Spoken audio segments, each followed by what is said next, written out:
বলছি যে সর্বে সুখিনো ভবন্তু। তাই বলছেন ধর্মটা কি? ধর্ম ভেদ এনে দেয় না। এই যে মতবাদ, এইটি আমাদের সর্বনাশ করে দিল। এটার মধ্যে এইটুকু ছিল না রাজনীতি। তাই বলছে যে রাজনীতি ধর্মের দ্বারা অনুশাসিত নহে, সে রাজনীতি কিভাবে পাষণ্যমত হবে, সেখানে ভেদ আসবে। আমাদের যখন সংগ্রাম চলেছিল, মুক্তি সংগ্রাম, তখন আমাদের গান্ধীজি কি বলেছিলেন? আমরা সব এক, রাম রহিম এক, যেই রাম সেই রহিম। যেটাই জলকে কেউ বলে ওয়াটার, কেউ বলে জল, কেউ বলে পানি, কিন্তু কথা হচ্ছে সেটা হলো কি জল। সে ভাষাটা আলাদা হতে পারে, কিন্তু যখনই আমাদের এই সংকীর্ণ চেতনা আসবে,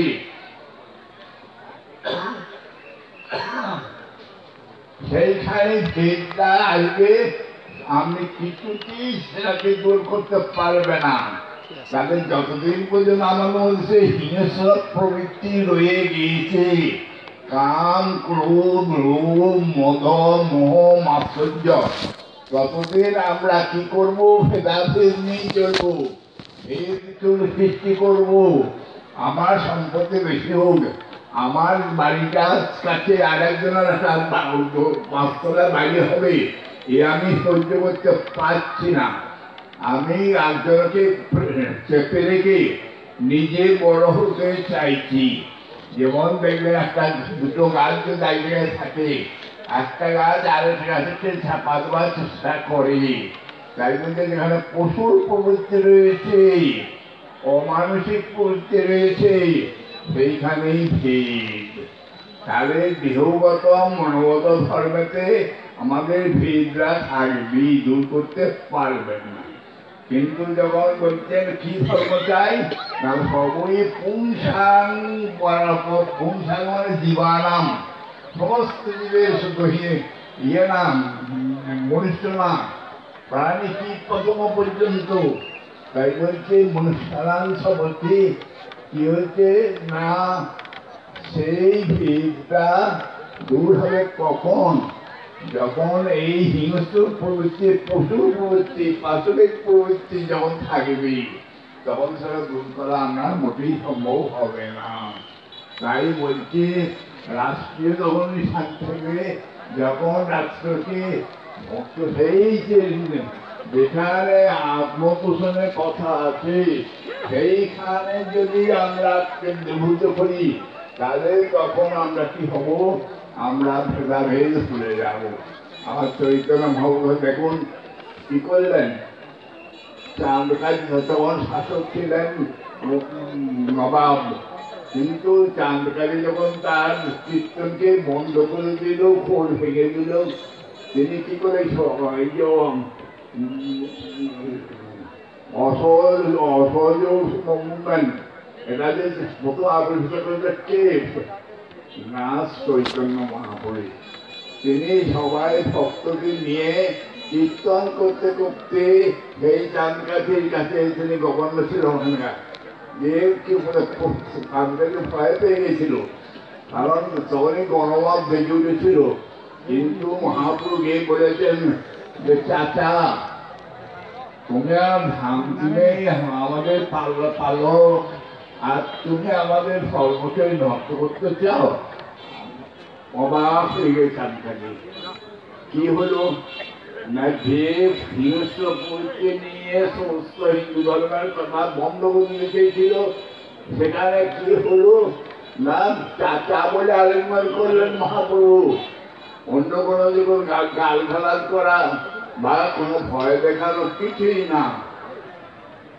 আবার কি হয়েছে না, তিনি নামটি প্রধান দিয়েছিলেন যে হরিনামটাই তার কাছে মূল্য বেশি, আমরা সেই মূল্য হরিনাম কথাই প্রচার করি।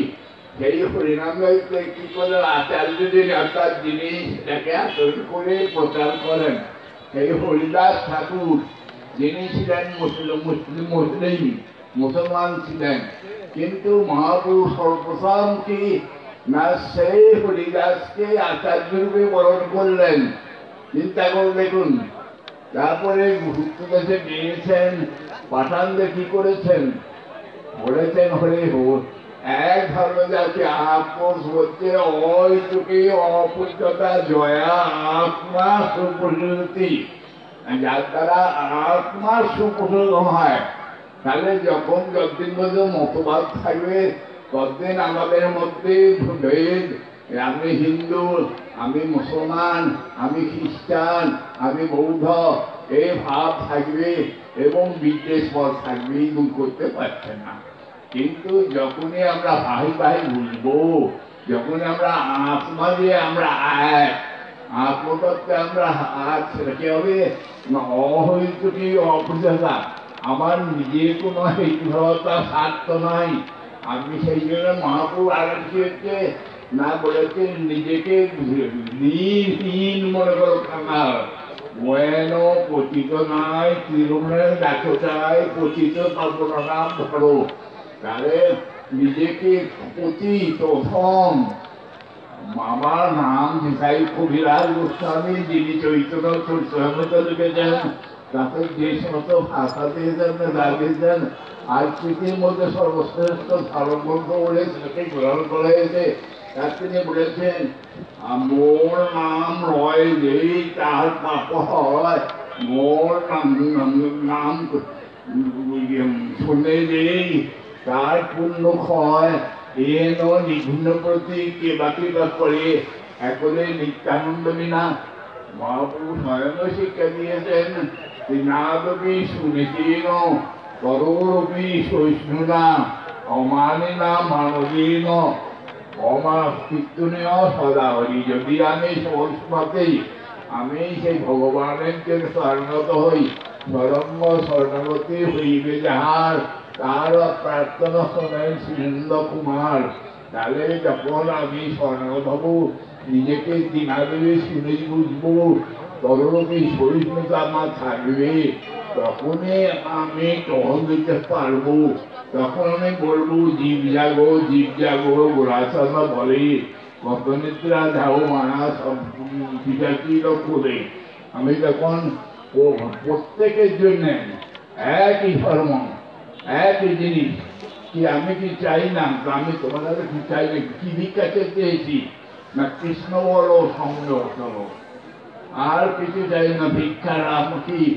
তাই মহাপুরুষ শিক্ষা দিয়েছিলেন যে আমরা কি ভিখারি জগতের বস্তু চাবো, আমরা কি কাঁচ ছবিন্দু কাঁচ চাইতে চাইতে যদি হৃদকণ্ড পাই, তাহলে কি আমরা কাঁচের আশা করবো?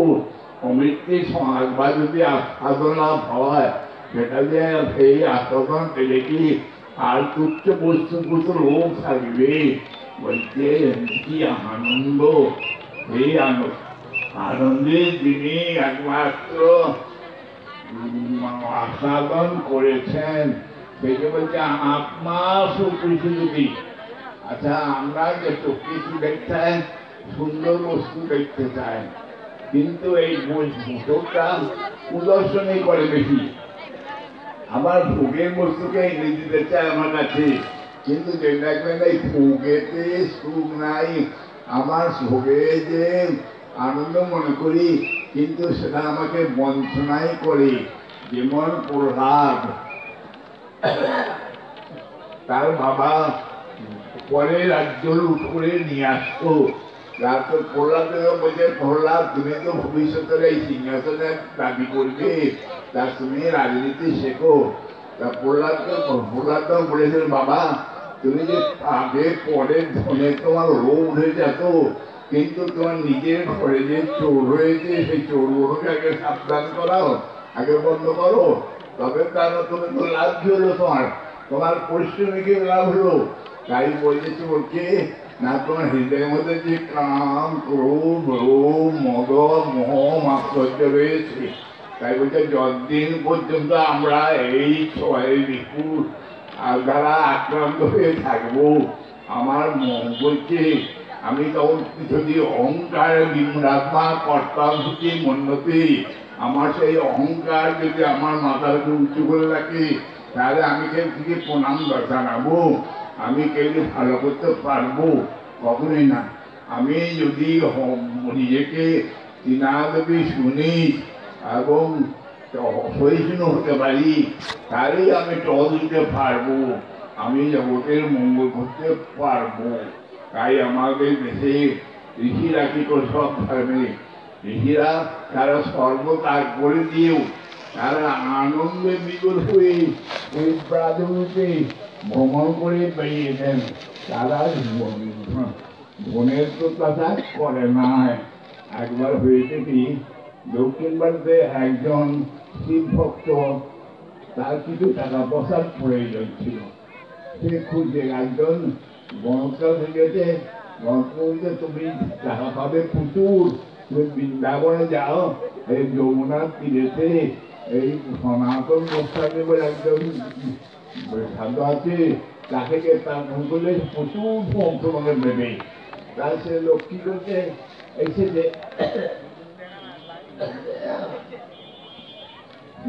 সনাতনের কাছে। সনাতন কি করছে, বাবা তুমি এই জগতের কিছু অর্থ চাও, তুমি ওই দেখো ওই বাহাগুলো দেখে দিয়েছে যে ওইখানে যে একটু বালি ফুটোলা খুললেই সেখানে তুমি প্রচুর ফোন পাবে। যে লোকটা সেইখানে গিয়ে খুলে দেখে তার হাতে একটা লোহার আংটি ছিল, এই আংটিটা স্পর্শ হতেই সেটা শোনা হয়ে গেল, অর্থাৎ পরশমণি।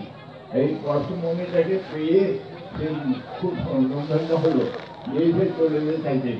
তারপরে চিন্তা সুনিশ্চিত যার পর বৃন্দাবন ধাম তো বলছেন, সেখানে কি হয়ে যায়, সনাতন তো সাধু দর্শনে পবিত্র করো, এই তোমার গুণ, দর্শনে তার পবিত্র হয়ে যায়।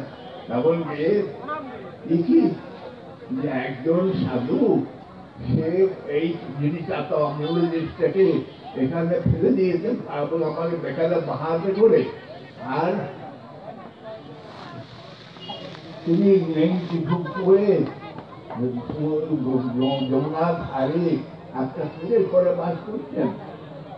তাহলে কি ধরনের ধনী সেই সনাতন, যে পরশমণিকে সেই ঘৃণা করে এবং বাদ করে রেখে যায় তুচ্ছ বলে, তাহলে তার কি ফোন আছে?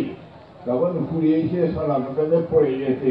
সনাতন বলেছে, পড়ে বাবা এই জগতের ফোনেতে কোনো শান্তি পাবে না, আগে তুমি ত্যাগ করো, ত্যাগ করে তুমি অমূল্য ধন, তুমি অমূল্য ধন, সকল ফলের ধনী এই যে ভগবান, সেই ভগবানের উপাসনা করো, তার নাম গাও। তার নামেতে কি আছে না, সর্বশক্তি সমন্বিত। তাই চৈতন্য মহাপ্রভু আজকে কথা বলছিলেন, তার পেছনে বলছে নাম নামকারী বহুদা নিজ সর্বশক্তি সমর্পিতম। তাহলে সেই নামেতে ভগবান তার সমস্ত শক্তি দান করেছেন, কৃপা করে সেই নাম প্রভু আমাদের কাছে এসেছেন ওই সাধুর মাধ্যমে। তাই হরিদাস ঠাকুরকে মহাপ্রভু কি নামাচার্য করেছিলেন। ওই দৃষ্টিতে সেই দেখেন নাই, যারা মুসলমান শুধু একে আমি কি করে করতে পারি, বললেন না, প্রত্যেক দিন কি হতো, তিন জগন্নাথকে দর্শন করে তারপরে যেতেন হরিদাসের কাছে। হরিদাসের কাছে গিয়ে কিছু বাক্যালাপ করার পর তারপর নিজের কুটিরে যেতেন। তাই বলছেন যে যতদিন পর্যন্ত আমার অহংকারে বিমূঢ়াত্মা কর্তা থেকে মন্যতেই বোধ থাকবে, ততদিন আমি কখনোই জগতে প্রকৃত মঙ্গল করতে পারি না। তাহলে প্রকৃত মঙ্গল করতে হলে আপনি আসলে ধর্ম জীবের শিখায়, আপনি না আসলে ধর্ম জীবের শিখানো যায়। আমি যদি আচরণ করি, এই আচরণ দ্বারাই কি অন্যের মঙ্গল করা যাবে। তাহলে আগে কি করতে হবে না, আমি আচরণ করবো, আমি যে একটা লোকের মুখে যে ছুঁয়ে মেরেছি, তখন আমার মনে হচ্ছে যে এই ছুঁইটা যদি আমার পুত্রের মুখে কেউ মারতো তাহলে আমার কি হতো। তাই বলছে যে বসুন্ধবই কুটুম্বম, সুতরাং বসুন্ধরার সমস্তকে আপন ভাব করো, ক্ষুদ্রতার মধ্যে থেকো না, বৃহত্তর মধ্যে চলো, ব্রহ্মভূত হয়ে যাও। ব্রহ্মভূত প্রসন্নাত্মা নৌসোদন প্রতি সম সর্বভূতেষু মদপি নবদে প্রাণ, সকলকে সমান দর্শন করো, অর্থাৎ সকলের জন্যই সার্বজনীন করো, মঙ্গল সকলের জন্যে কি টল দেবে। তাই বলছেন যে এই পরম পুরুষকে ভালোবাসো। তাই বলছেন তুমি ক্ষুদ্র তোমার জিনিস কেন ভালোবাসবে, পরম পুরুষকে ভালোবাসলে তখন তুমি সবাইকে ভালোবাসতে শিখবে। আর পরম পুরুষের জন্য ভালোবাসো, যদি শুধু জীবে দয়া করতে যাও তাহলে কি বন্ধন হয়ে যাবে। সুতরাং পরম পুরুষকে উপাসনার জন্যেই আমাদের দেশে যারা গণ্যমান্য ছিলেন তারা সর্বস্ব ত্যাগ করে ভগবানকে উপাসনা করেছিলেন। আমাকে কি করতে হবে না, সেই মহতের উপদেশ নির্দেশ আমার গ্রহণ করা প্রয়োজন হয়েছে। আমার অনেক বই আছে, এমন একটা সনাতন ধর্ম ইংরেজিও